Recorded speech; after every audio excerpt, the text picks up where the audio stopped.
Thank you all for being here. Excited you're all here. Well, we thought since we don't have a whole lot of time tonight, we wanted to get started right away.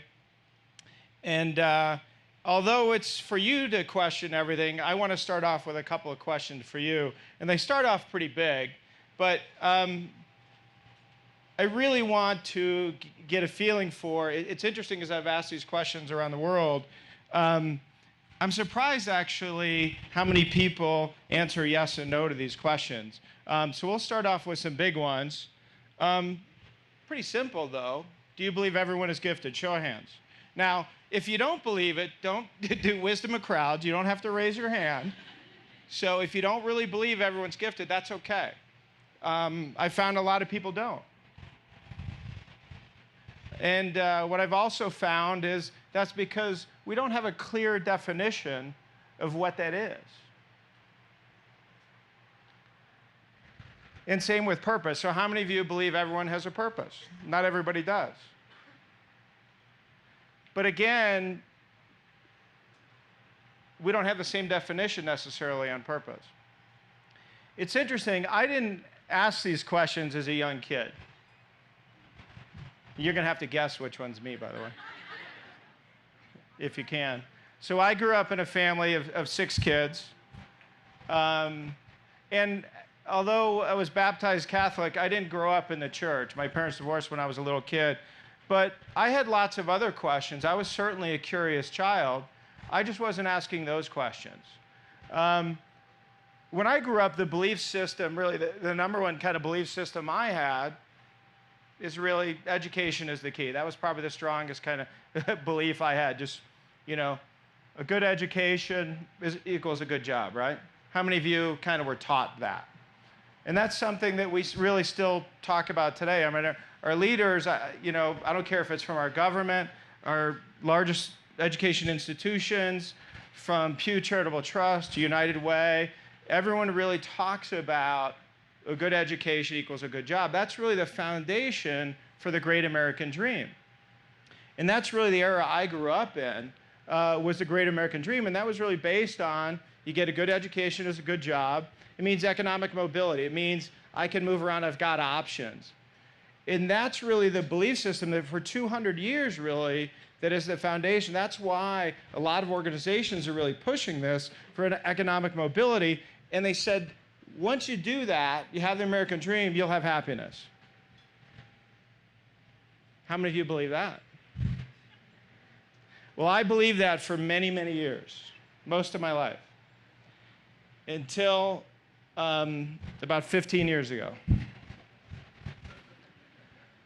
And that's how it felt, actually. I had been traveling really about 80% of my time. There was times I traveled 90% of my time. I got married pretty young, 2 beautiful kids who happen to be here. You can raise your hand if you want. But I was traveling my tail off and working hard. And actually during that time, for any of you in the bar and restaurant business, that's what I grew up doing in Chicago. But while I was traveling, teaching technology, for some crazy reason, I tried to also open up a bar and a restaurant on the side because I thought it'd be fun. But I did that for many, many years, and I worked hard. I had that belief and that work ethic. If you work hard, right, you get married, you have kids, the white picket fence, that equals happiness. That's the great American dream. Well, that's what it felt like after a number of years. I hit a wall after I got divorced. My little brother passed away. And I moved here and did 3 startups back to back in 3 years. That was already after 3 other startups. And I hit a wall. It was about 15 years ago. And I started asking questions finally that I wasn't asking. And I was like, well, if this isn't happiness, I mean, where do you go from here? I mean, what is there? What should I be doing? Where do I go? Is this what life is? Is this what it's all about? I mean, that's what I was told. So I was kind of stuck. I didn't really know what to do. I didn't know what the answer was. And when I hit a wall and I talked to my business partner and I was really ready to pull the ripcord, I'd go work at McDonald's. I mean, I was working so hard, it was ridiculous. And I wasn't feeling great about anything. So I didn't know what the answers were. But I wasn't sure if I was asking the right questions, because I wasn't taught really how to search for these things and how to figure out what a great job looks like. And that's one of the other things I realized too, is that's an interesting bar that we set for one another. Get a good education so you can get a good job, and good luck. So a good job is the high bar we set. Think about that for a minute. I mean, it sounds good, but that's the high bar? I mean, most of us, you know, when we set goals, right, we don't always achieve them. I don't know if it's, you know, working out more. I don't work out as much as I should. I probably shouldn't eat the way I eat, so I don't achieve that as much. I don't eat as many salads as I should. So most of us, if we're reaching for a good job, and think about, and you guys are probably in the you know, 2%ers, 3%ers, 4%ers. Some of you may be higher, a little lower. But the vast majority of society, that's what they're told, is get a good education, you get a good job. And most fall way short, not just from an education, from getting a good job. That's why we have a huge disengaged workforce. This is actually what it felt like when I hit the wall. There were times I wept like a little kid. I mean, that's how it felt. It's like, what am I doing? And I really felt horrible. And I finally saw a coach that my friend encouraged me finally to see, because I really wasn't a very happy person. And that was the first question he asked me. Actually, we met for coffee. I didn't hire him yet. He asked me, what are you great at? What am I great at? No one's ever asked me that. You know, people say, so what's your work experience? What do you do? How many years have you been doing that? Where have you worked? Where'd you go to school? Not what are you great at? Show of hands. How many people have asked you that question? Not many, right? So I was like, I don't know. You know, I grew up in the bar and restaurant biz. I think I take good care of people. I like helping people. Pretty good at technology. I'd already been in technology for 15 years. Very vast experience. I think I'm pretty good at that, but I don't know if I'm great. They said, well, you know, those are probably true, but that's probably not why people hire you. It's probably not why people appreciate you and like you. And I was like, okay. I didn't know how to answer that question. I had no clue what he was trying to get to. I was lost. And then the next question he asked me was, what would you do if money wasn't an issue? Now, as kids, we ask each other this, what do you want to be when you grow up? Now, as kids, I mean, it's a rhetorical question, really. I mean, I think I wanted to be a race car driver. You know, and certainly I was an athlete growing up, and I thought about those things, but I knew, really, I didn't have the talent to be, you know, a pro hockey player or soccer player, but it's what I wanted to do. But I actually couldn't answer. I was 35 years old, and I couldn't answer that question. I really had no idea. Because I got started so early in work. I only went to 1 year of college. I started working right away, heads down, work hard, great American dream, got married, and just worked hard. That's what I did. So I never went back to this question. So I had no clue. I really didn't. So I had far more questions now than answers. You know, it's really I didn't know where to start. Again, what a lot of us do is rely on our experience. And I've been doing technology for so long that, you know, that's really what I know. So I was kind of stuck in that rut. And I was like, how did I get here? How did it take so many years to get here? What happened? What did my school, how come my schools didn't help me? You know, we think, and it's a weird thing, years ago education was about knowledge and getting educated. For somewhere along the way, though, we think, and I don't know what year it really happened, I haven't found the history of this, is when did we think education was going to help us really figure out what we should do in life? How many of you believed that? That college was going to tell you exactly what you should be doing with your life? That's what most of us believe. A lot of us believe that it would really help us, but it doesn't. And my parents certainly didn't have it figured out because they came from another generation. It was just about working hard, right? So I wasn't finding any answers. And I really struggled with it because this is what I was taught. That's the only thing I knew. And if you work hard enough, you can be anything. How many of you were taught that? That you could be anything? Well, guess what? That's not true. Although I think I'm sexy, I'm not going to be Justin Timberlake. It's just not in the cards, right? I mean, it's just, you can't be anything, okay? You can be great at something, but you can't be great at everything. You can't just pick something and say, I'm just going to work. How many of you have seen the movie Rudy? And know the story of Rudy Rudiger from Notre Dame, right? Worked hard and he loved football. And he's passionate about football. But it's a Hollywood movie. He never played. He never played. It's just, you know, and it's a nice idea, just like get a good education, it's a nice idea. It's well-meaning. And so is this. It's well, and believe me, I still work hard. I have a good work ethic. I always have. And I believe that. But I don't believe just by working hard you're going to get what you want. Or just by working hard at anything, that's what you can achieve. These were beliefs that were instilled in me.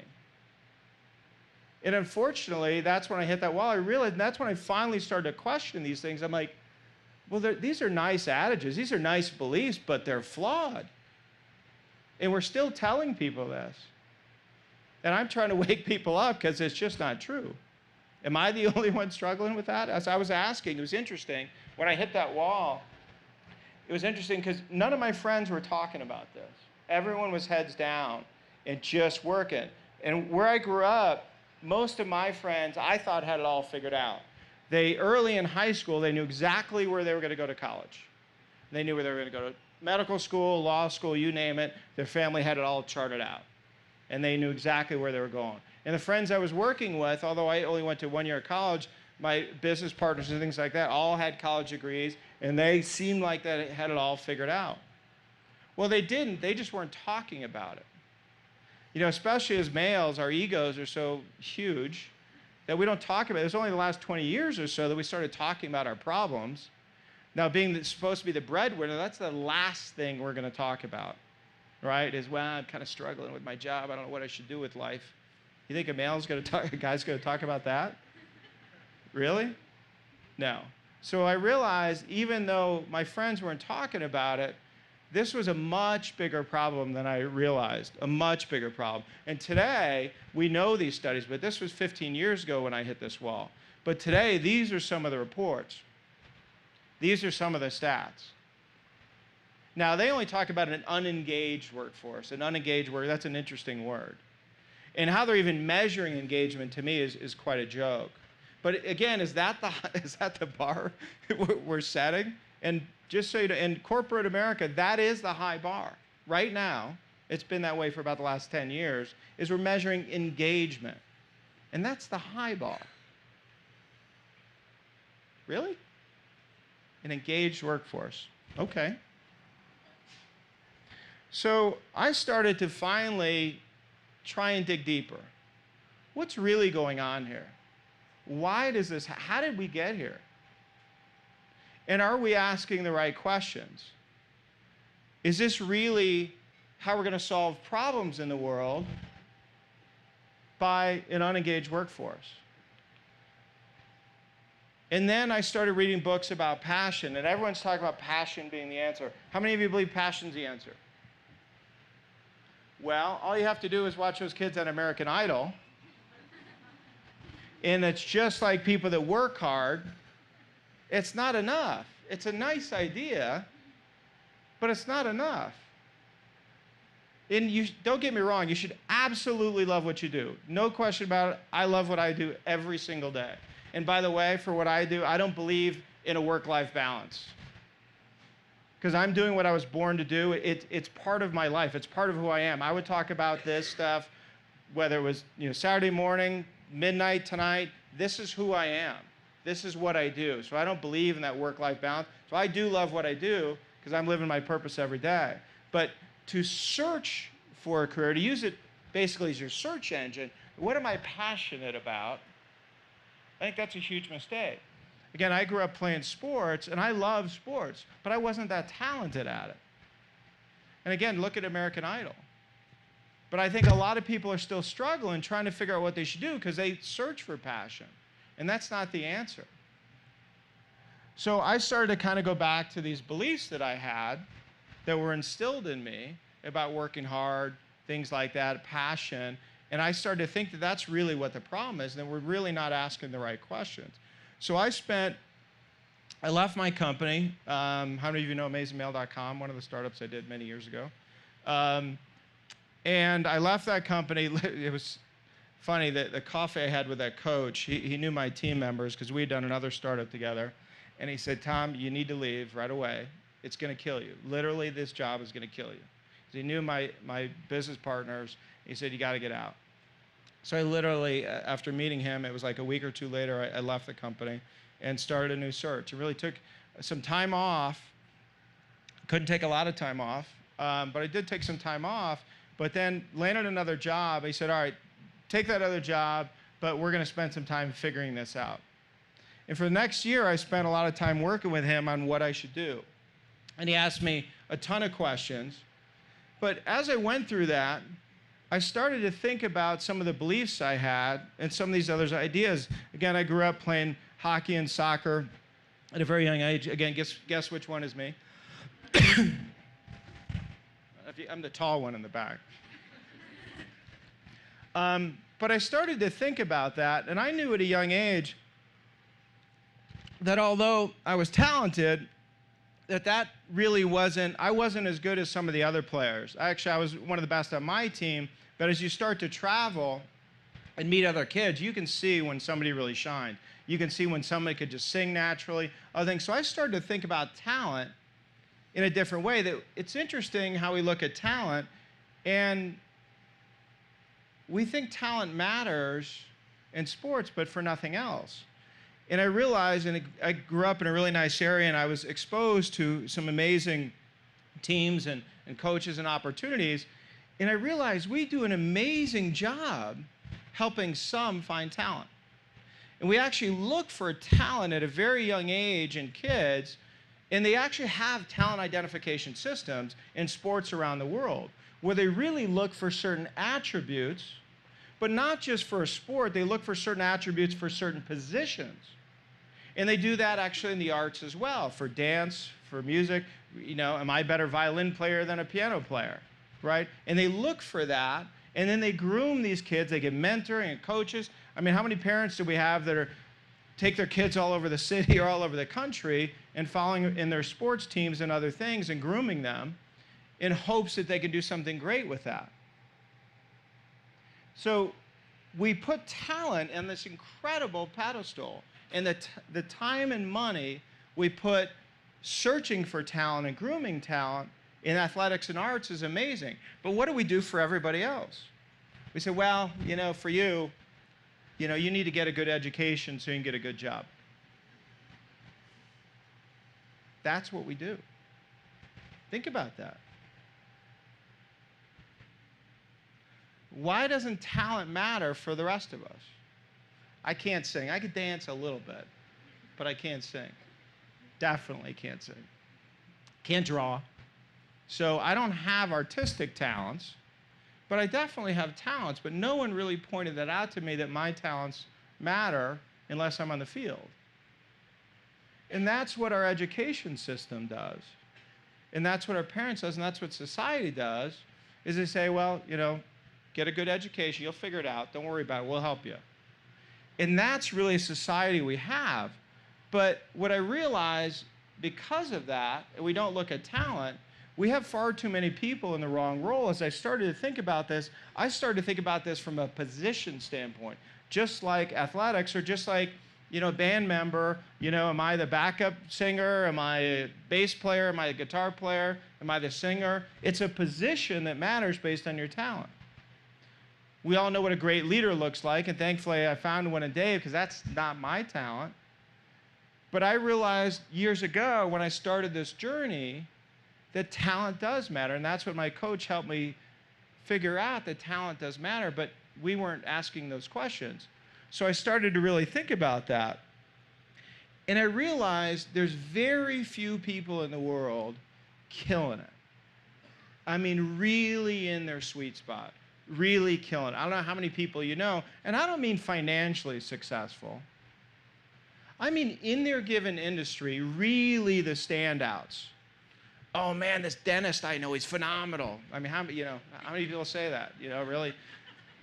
And how many gifted teachers did you truly have? Truly gifted teachers, right? So to me, I started really to think about this. I'm like, wow, how do we get here? How come it's only, the people like this that we kind of put up on a pedestal and kind of look at? And I realized, I came to this conclusion actually after about 5 years of researching this problem.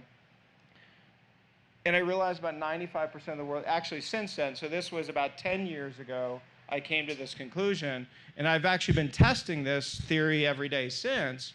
And I actually now think that number is about 98%. And when I say wrong role, I'll get into it in a little while, but I think really not doing what you're born to do. Really not in your sweet spot.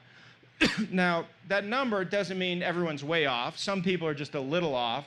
Again, maybe a great leader, but just at the wrong company. That's still the wrong role for me, if you're at the wrong company, right? Or singing in the wrong band or on the wrong team, right? Or a teacher in the wrong school. So you could be a little off, but some people are completely out of position, and I've done that myself many times, and that's what happened to me. I've been the CEO of my company before. Not a good idea. Not a natural-born leader. And the mistake we make, too, is we say, well, you can go to leadership class. You can go learn to be a great leader and read great books about leadership. And that's true. But that's knowledge.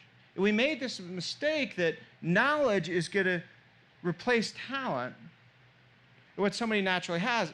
You can send me to music school to the day I die, and I'm never going to be Mozart. Nor am I going to be Justin Timberlake. It'd be nice if I could at least dance like him, but I can't do it. But we make these mistakes, and I can dribble basketball from here till the day I die, and I will never be as good as Michael Jordan. It's just not in the cards. So I see people all over in the wrong way, and people mean well, and they're working hard, just like teachers. I hear it all the time. Well, we can't be hard on teachers. They really love their students. They care, and they're working hard. Well, that's great, but that's not getting it done. Again, look at the kid on American Idol. Well, he works hard and he cares. So are you going to pay to go see him? But why do we do that in other areas of business? Why do we accept that, well, they're working hard? And don't get me wrong, I worked hard too. I didn't want to get fired. But I think we're asking the wrong questions. Is that really where they're most talented? Is that really what they should be doing? And I realized this was a huge problem. And again, working hard is nice, but what's the result of that for us individually? And for me, what I've found is a lot of unhappy people like I was. I mean, people are working hard, but is that the high bar we want to set for ourselves? Is work hard and have a good job? I mean, it's nice. It's a nice thought. But what I found, too, is it's not just unhappiness. We have failure. Failure on an individual level. That's why restaurants fail. It's why bars fail. It's why individuals fail. It's why startups fail. People in the wrong position. Just because you have a great idea, number one, doesn't mean you should take that idea and do something with it. Number two, doesn't mean you should be the CEO. I see that all the time, and I was guilty of it. I did it myself. And I'm not doing it this time, because that's not where my talent is. And I see it all the time. And to me, I started to think about this in a bigger way, that this isn't just about helping people and coaching people. I thought about that and helping friends and family, but I saw this as a much bigger problem. That this isn't just about coaching people and helping people get a little more happiness and a little better. I saw this as a systemic problem. I now started to look at this at a much bigger level and say, well, if that many people are truly in the wrong role, catastrophe can happen, right? We know what it looks like when we have a bad chef, right? Or bad service at the restaurant that closes down. But we also have catastrophe. To me, the financial, all you have to do is look at Washington, right? I mean, how many of those knuckleheads should be out of there? I'm not talking about politics. I'm talking about people in the right position. Is that really what most of them are born to do? Do you really believe that? I don't. So I started to look at all problems. I started to look at famine, poverty, disease, war. Do we really have the right people working on them? Again, well-intentioned people, but we have the wrong people. We have people picking the wrong careers for the wrong reasons. And I don't want to pick on teachers, but my mom's a teacher, my sister's a teacher, and I taught most of my career. But people go into teaching for the wrong reasons. Again, well-intentioned because you love kids and you want to help them, but if you're not a helpful teacher, if you're not a gifted teacher, you're in the wrong place, or you're teaching the wrong subjects. Again, and I ask this question when I meet with people all the time, how many gifted teachers you have? It's usually one or two. You know how many teachers you have in the course of an average K through 12? 48 to 60. And most have one or two gifted teachers. What does that say? That's about 2% really should be teaching. That's a problem. And wait a minute. So wait, we're relying on education for us to advance, but the teachers teaching shouldn't be teaching. I see a problem. Again, well-meaning, but there's a problem there. And I see it as a global problem because countries around the world are following our education system. And you see it all over, and I've traveled quite a bit around the world, and I see it all over. Now, some education systems think they're getting better. For example, in China and some other places, they'll take the top mathematicians, and they say, you know what, you need to go teach for a couple of years. But that's not the answer. How many of you know incredible mathematicians, but can they teach you math? It's a very different talent. Understanding math and be able to do math is not the same talent as teaching math. So to me, we still don't quite have it right. We haven't figured it out. And I've spent about 15 years working on this problem. Been wondering about this problem since I hit that wall. So I had to first figure it out for myself. And I went back to the question my coach had asked me, really, you know, what are you talented at? And I didn't know. And it took some time, but he asked me some questions, again, that no one had ever asked me before. He asked me a question about my, people I worked with, what do they appreciate about you, how about your friends? And then it dawned on me, it reminded me that when I was a kid, people always used to say, Tom, you'd be a great teacher. And that was weird. And at work, people always asked me for help with things, but I never saw it as a teacher when they'd ask me questions. Even as kids, when people say, Tom, you'd be a great teacher, that's what you should do, I didn't see what they saw in me. They saw something in me I didn't see in myself. Because they'd ask me a question and I'd explain it to them, and because that's what friends do. I didn't see that as a talent. But apparently it was. And I landed a job teaching. Actually, I taught early in my technology career. It was actually my second job. I started doing networks many, many years ago. I'm not going to tell you how old I am. I think we were really at the early stages of networks. But did that early on, but got away from it because I was also, one of those things I was taught is you got to move up the corporate ladder if you want to make more money. And that's what we're taught too. Instead of thinking about a position where you're phenomenal at, we're taught that you should want to climb the corporate ladder because you should want to advance, and advancement is about moving up as opposed to being phenomenal at a position just like in athletics or arts. And I mean, that's another belief that to me is way out of whack. Because if you're a great leader, you should be a great leader and you should start at the top. Top at least in a division. But I didn't want to move up the ladder. And the more I moved up the ladder, I realized the more miserable I got. The further I got away from teaching, the worse it got. So the first job I took after I hit that wall was a teaching job. And I didn't take it because I had figured this out. I just actually just happened to land that job. I just said, okay, I'll do this. It fit me really well. It was during the dot-com days, and I started teaching internet security during the dot-com days when everyone's trying to figure it out. It's kind of funny, everything that's going on with the NSA now. It's what I taught many years ago. Identity management, access control.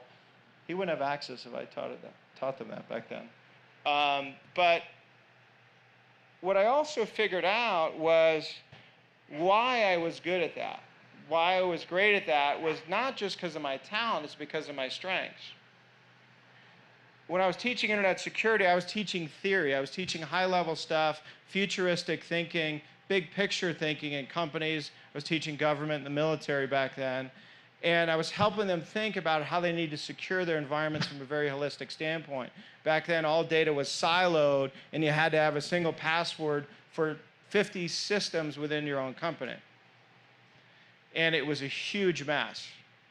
And it was working, again, with the governments around the world where contractors would have to get access to data just like what's going on with Snowden right now.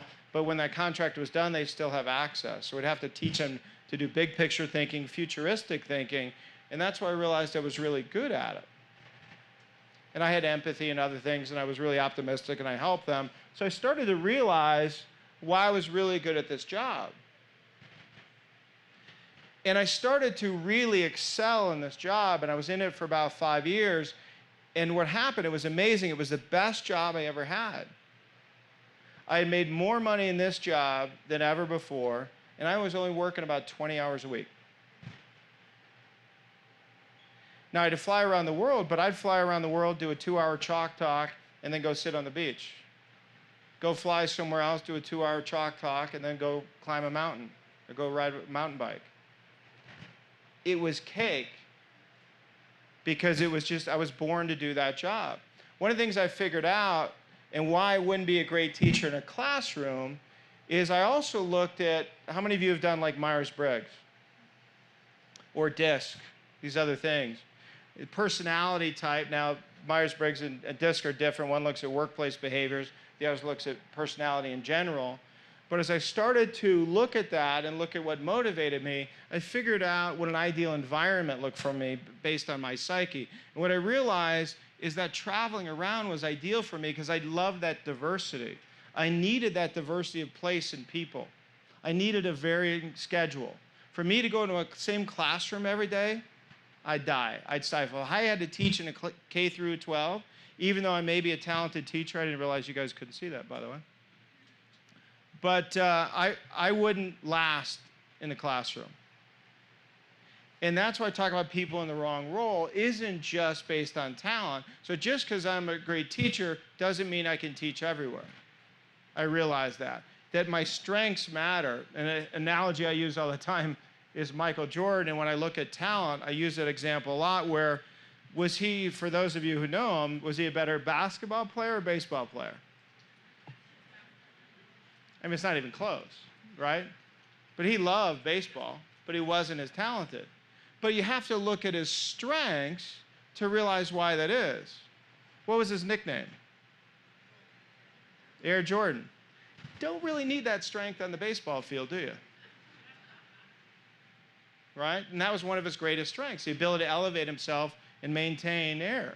Yeah, not really used on baseball. So we have to look at, and it's interesting because StrengthsFinder is one of the biggest assessments out there, and I'm a huge fan. But strengths don't tell you what position you should play, what role you should be in. That's great to know that I'm empathetic, optimistic, big picture thinker, future, but what position should I use it in? So we look at strengths in a supporting role to a talent. Just like if I'm a great singer, lots of great singers, but what makes me a great singer? And I'm not, I already told you I'm not. But do I hit the high notes, or do I have great range, or can I hit the low notes, right? Or am I a great baseball pitcher? I've got a phenomenal curveball or a fastball. So we look at talent, and then what are your supporting strengths? But also, what's an ideal environment based on your psyche? Now, I'd figured all this out. Again, this was about 14 years ago. It took me about a year to figure this out for me, and I was about 5 years into this job, and I was killing it. I really thought this was it. I thought I'd finally figured it out because I was far happier than I had been, because I really felt like not only was I, for all current standards, successful. I was at the top of my global company. They put me on all the tough assignments around the world. I was sought after by the top security firms in the world. And I was speaking at the security conferences around the world. I thought, well, it doesn't get any better than that. How does it get better than that? So to me, I really believed I found my sweet spot, that was it. How many of you read Jim Collins' Good to Great? Right seat on the bus? I was sure I was on it. I was driving it. I'd been doing it, and it really didn't get better. My personal life finally started to turn around. Life started to finally look a lot better for me. But I was flying home from Australia on a trip 10 years ago. It was almost 10 years. Yeah, it was about 10 years ago. And I was feeling great about things. I went back to that question that my old coach had asked me: if money was an issue, what would you do? And because I'm 5 years into this, and I really had spent an amazing amount of time studying this problem, thinking about it, and working on it for myself, that I had it now down pat. I said I'd be teaching theory and flying around the world. I'd do it for free. Absolutely would do it for free. Loved it. But then I said, but would I be teaching technology? It's like, ooh. Only took me a second to say no. It's like, holy crap. I thought this was it. I'm like, wait a minute. Is that really what I should be doing? If money wasn't an issue, no, that's not what I'd be doing. I'm like, I have to start over? I thought I had this just figured out. But as I thought about it, I thought, well, what would I teach? And I thought about the conversations I had with friends. I thought about the books on my shelves. And I just spent, 5 years of my life chasing down this problem, not just for me, but I was looking at it from societal perspective. How many people are in the wrong role? What's wrong with our schools? All these things we just went through, I thought about. And I thought, well, God, I'd love to teach this stuff. The stuff I'm talking about right now, I'd love to teach that. I do that for free. But where do I start? How do I do that? But a couple epiphanies hit me. I thought, not only would I love to do that, but I'm never going to leave my mark on the world teaching someone else's theories. And I thought, well, wait a minute. Einstein, I kind of was, and this all happened on one plane flight, by the way, but it's about 18-hour flight, so I had a lot of thinking to do. But I went back to Einstein's old quote. I have no particular, he did, by the way. He was a mathematician, which led him to be a physicist. But he was passionately curious about something. So I started to think about that. I read a lot of Einstein. I read a lot of Aristotle. One of my favorite quotes is, where your talent and the needs of the world cross, therein lies your vocation. So I started to think about the philosophers. I started to think about the greats. And how did they figure? What did they do? How did they leave their mark on the world? And I realized that they really put their talent to work on what they were most passionately curious about.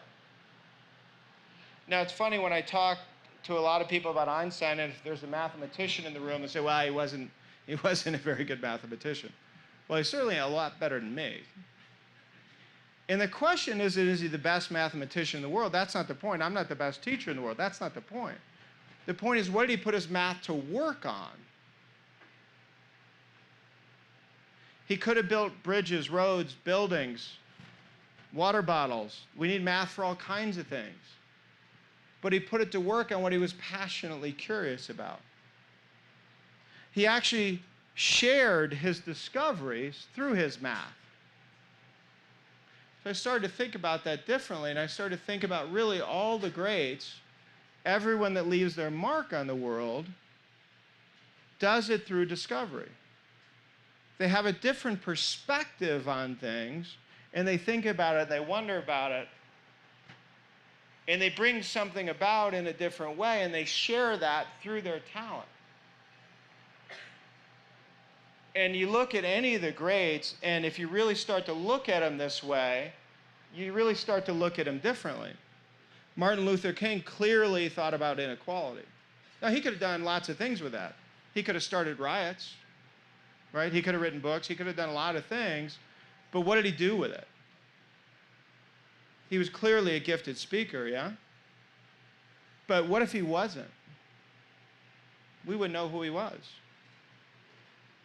Even if he had amazing discoveries around inequality or had lots to share, if he wasn't a talented orator, we would know his name. Nor would we know his name if he wasn't passionately curious about this and saw something, realized something that the rest of us didn't see. So I started to look at lots of people and realize, well, I started to look at these things as kind of the pillars for how people leave their mark on the world. And Steve Jobs, a lot of people don't know what he was curious about. A lot of people say technology. Anyone know why he chose Apple as the brand name? What's that? That's true. For Steve, the apple was really the simplest form of beauty. It was a really elegant design by nature. He believed it was the most beautiful fruit and simplistic but incredibly amazing thing. So what he wanted to do with everything, if you look at his old videos, read any of his old stuff, again, I started in technology in the dark ages, so I used to follow him a lot.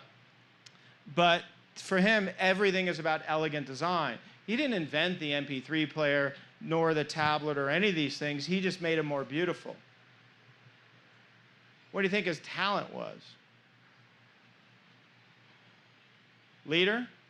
Yeah, not a good leader. Actually, a horrible leader. Lots of friends at Apple, and there's lots of tales about how much of a schmuck he was, and he'd throw laptops and phones against the wall and say, you got to make them better. Not a great leader. But he was an amazing visionary. He saw things differently. Not only did he see things differently, but he got others to see things differently. And he got industries to change because he said, this is where we need to go. This is where the world's going. We need to go this way. And he changed, as we know, changed the mobile industry, changed the music industry, right? Changed the computer industry, because he was a visionary. There's great stories about when he was with Johnny Ives. There's a lot of them. The one that always comes to mind for me is in the 70s, actually, no, in the early 80s. I don't know how many of you had one of their monitors, their first monitor that had that pivot on it, that had the mushroom base and the pivoting arm, the articulating arm. That came from when Steve was in his backyard in Marin with Johnny. They were just sitting outside talking about that design, actually before they came up with that design, and he saw the sunflowers in his backyard waving in the wind. And he saw the head of the sunflower and how beautiful that was. And he said, why don't we design something on an articulating arm like that? And that's where that design came from. A lot of his designs came from nature and his observation of simplicity in nature. And that's how he changed a lot of things, because it's what he wondered about. Oprah's somebody I studied a lot. And it's interesting, I don't know how much of this crowd knows Oprah, but I really studied her and wondered how she left her mark in the world. But for me, what Oprah was most passionately curious about was the human spirit and its ability to overcome. She didn't leave her mark on the world by doing interviews with Tom Cruise and John Travolta. That's not really how she left her mark on the world. She was really moved by stories of people that overcame some difficulty. I watched her, she'd interview somebody that went through some incredible journey. Maybe their family had perished, or they were crippled or whatever, but incredibly positive and optimistic, and they overcame these challenges. And I'd watch her, she'd interview these people, and really she'd genuinely wonder about how they were able to do that. And then she'd pull those stories out of them, and then she'd pivot to the audience, and she'd inspire and motivate the audience that they could do the same. And that's how she left her mark in the world. But what a lot of people don't realize is the reason she wonders about that, the reason she's passionately curious about that, is because of her own journey, her own life story. She grew up, very difficult childhood, poor childhood, abused as a child, raped as a young child, but she doesn't know how she became the woman that she became other than hard work and some luck. So she's wondering through others, how do we do that? How did I get here?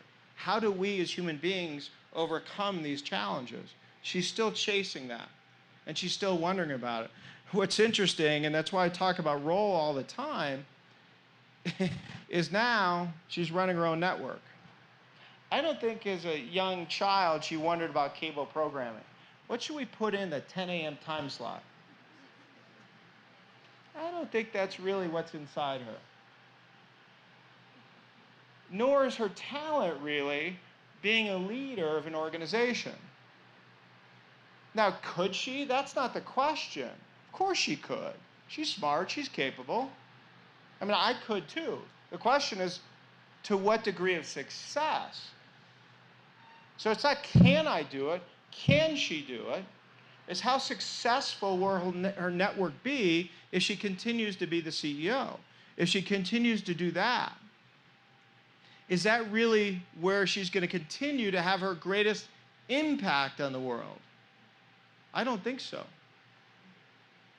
So that's how I started to think about the question was, where can you make your greatest impact? No one had ever asked me that question either. They'd say, where can you be great? And that wasn't until many years ago. But then where can you have your greatest impact? Where can you really leave your mark on the world? And I found the greats that did it through passionate curiosity. And then that's when it hit me, that really what I was most curious about were these problems. I had been chasing this down for years, and I realized I was actually curious about this since I was a little kid, but school kind of pushed it away from me. It said, well, don't worry about that stuff, Tommy. That's not important. You need to worry about this stuff. But growing up in a family of 6, I wondered about where I belonged. I wondered where I fit. What was my place in the world? I wondered about that stuff, but people told me it wasn't important. So I realized curiosity was this amazing thing that we've overlooked. And I've really come to believe it is the most amazing attribute that we have, bar none. And sadly, our schools don't realize that. We've overlooked it. We kind of think about it generally like creativity. But if you really think about curiosity as an attribute, our sense of wonder, think about what we wouldn't have in the world if we didn't have curiosity.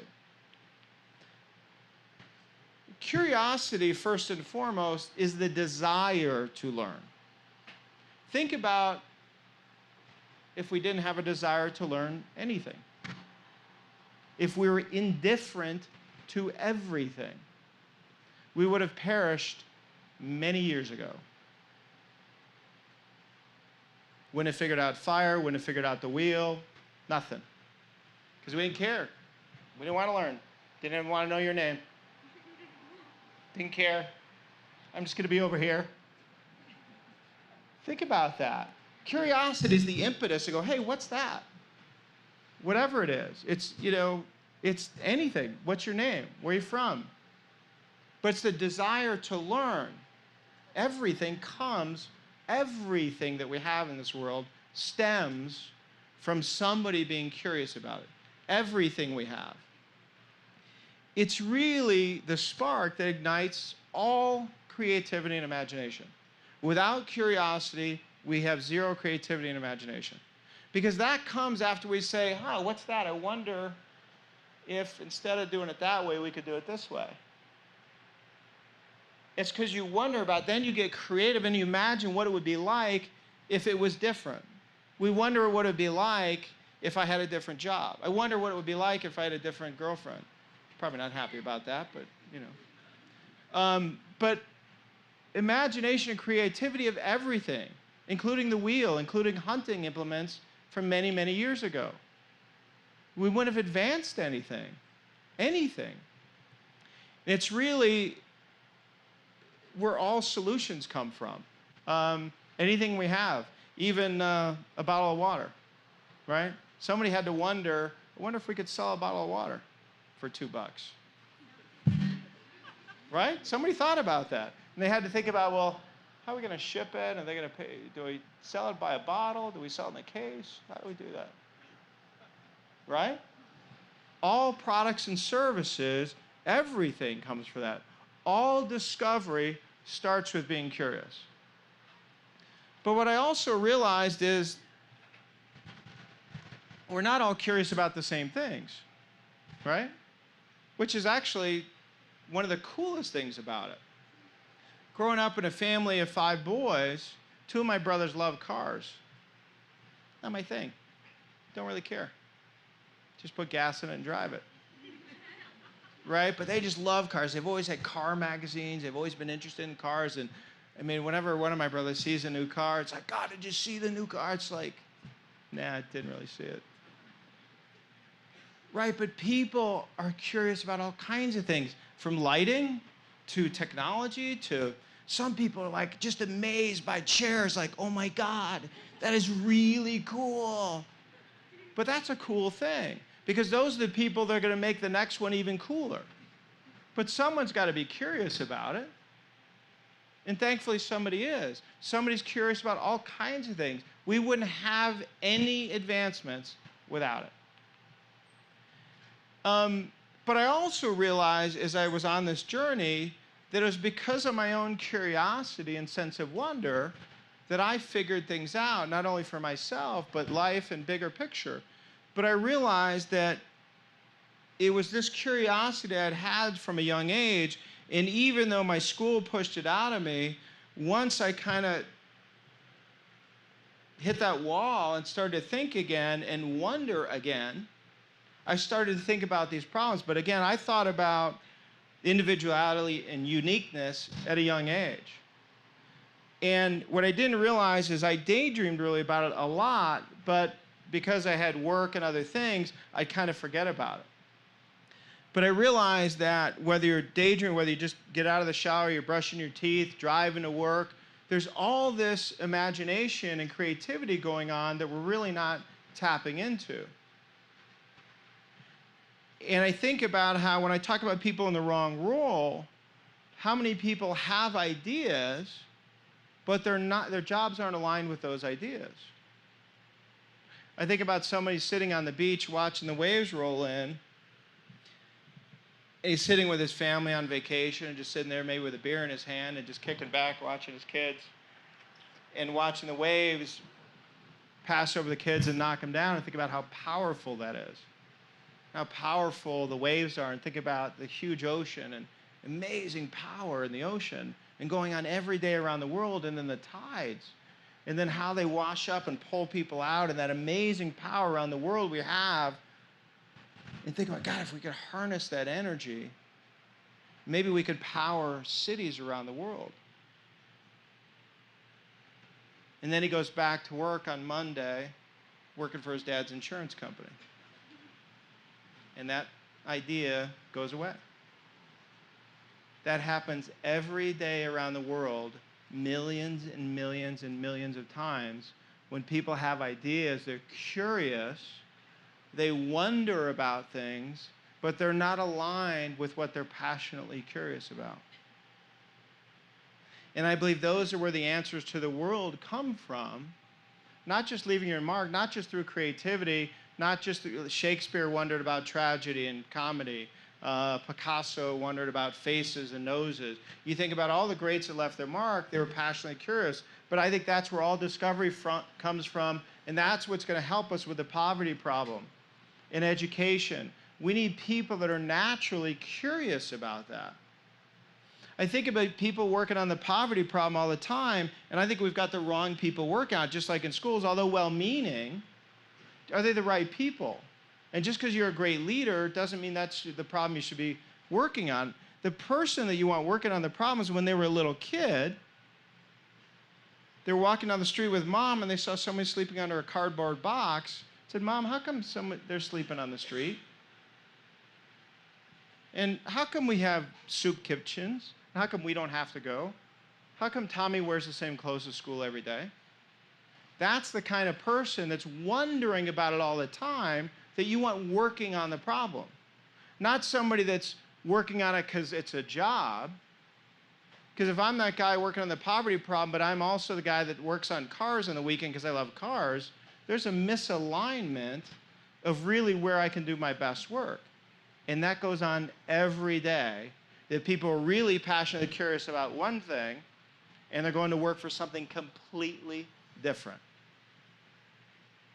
And I believe curiosity is the most amazing gift we have that we're not tapping into.